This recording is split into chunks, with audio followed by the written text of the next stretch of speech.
Yeah, newsflash, interviewers can be wrong. So in this video, I'll give you 2 concrete tips to make the best of an interview when the interviewer is wrong. In the previous video, I told you how to turn your mistake into a positive signal by thanking the interviewer, appreciating them. You're going to show positive attitude, you're going to show coachability. It creates a positive halo effect. You're more likely to pass the interview.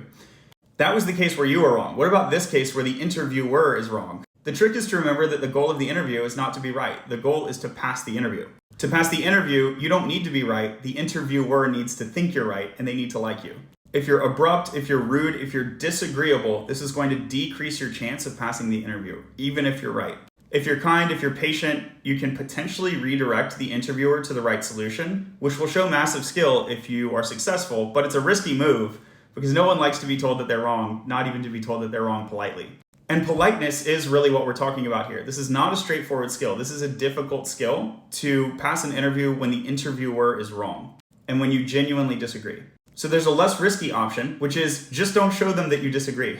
Again, going back to the idea of complimenting, appreciating, thanking to create that positive halo effect, you can tell them something like, "Thank you for your perspective. I appreciate your perspective. I wasn't thinking about it that way. It's great to see where you're coming from. I haven't thought about it that way before. That's an interesting perspective." You see how it comes to the interviewer as a compliment, and that'll create a positive impression, even though we're not agreeing and we're not displaying either on a large banner a signal of our disagreement. For all they know, we don't even disagree.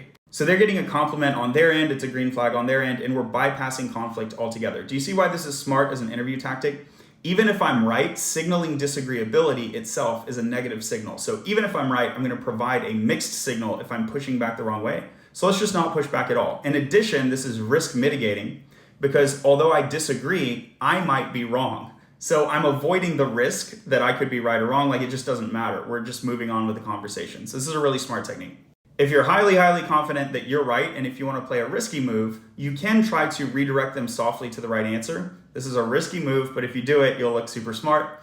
And this is something that would shine in like a leadership interview because you're literally leading them to the right answer if you can pull this off. So when I say something like, "Oh, that's an interesting perspective. I haven't thought about it that way before," I could then continue on to a redirect by saying, "Could you say more?" And then the interviewer is going to speak more. They always love speaking more. The positive halo effect is continuing. We don't have any signs of disagreement. But as they lay out their logic, they are thinking through their own claim more critically, and they are also exposing more of their assumptions and more of their process. And I can potentially spot a point where I could softly critique in a way that is mutually agreed by both of us. And that's going to be the goal here, is don't directly say that's wrong, don't push back, don't be abrupt, don't signal a disagreeable personality. But if you can signal a positive attitude and softly critique and redirect, that actually is a really good signal, but it's a risky move, so careful. My general advice will be bypass the conflict altogether. I'll only encourage you to do the soft redirect if you're in a leadership style interview for a senior plus role, and if the interview so far has been a mixed bag.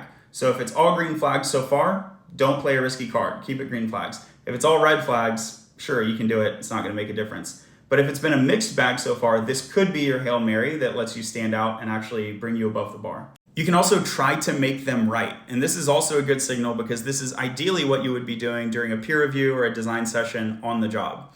So if they're wrong, you can softly redirect them to either your idea. They don't need to know it's your idea. You can also make them think it's a mutually created idea that's integrating some of your thoughts and some of their thoughts. So that might look like, "Oh, that's interesting. I haven't thought about it that before. I was looking at it from this way, but now that I consider what you've said, here's a new idea, and I think it has elements of both. What do you think about that? Does that seem good to you?" You need to be careful about time management here. This can turn into a rabbit trail discussion, and at some point, it's going to be important to put a pin in that so that you can get through the rest of the interview. You can also point directly at the time management problem and use that as an excuse to bypass. That will be a much better signal. You're signaling time management skill. In a sense, you're signaling leadership skill by proposing the bypass instead of signaling a disagreeable personality. You could say something like, "Whoa, that's super interesting. I haven't thought about that. I wish we had more time to talk about that. Do you want to go into that now? That could be a long discussion. Or maybe we'll circle back like at the end of the interview if we have time for questions. What do you think?" Notice how I'm using a question. I'm putting the ball in their court. I'm making them feel empowered. And I'm signaling interest rather than disagreeability. For all they know, there's a path to agreement down that road. But I'm giving them the option, which they will probably take. "Hey, we only have a few minutes here. Let's move on."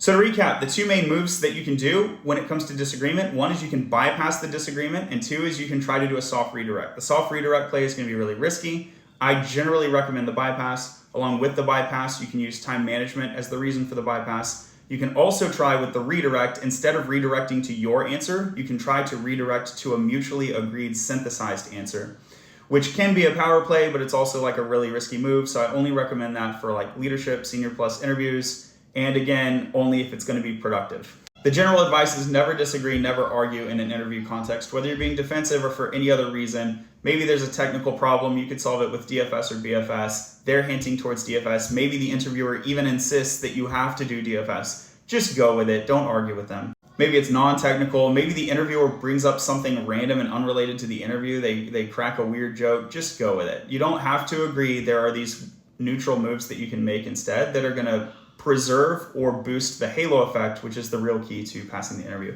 Hope this helps. Follow for more.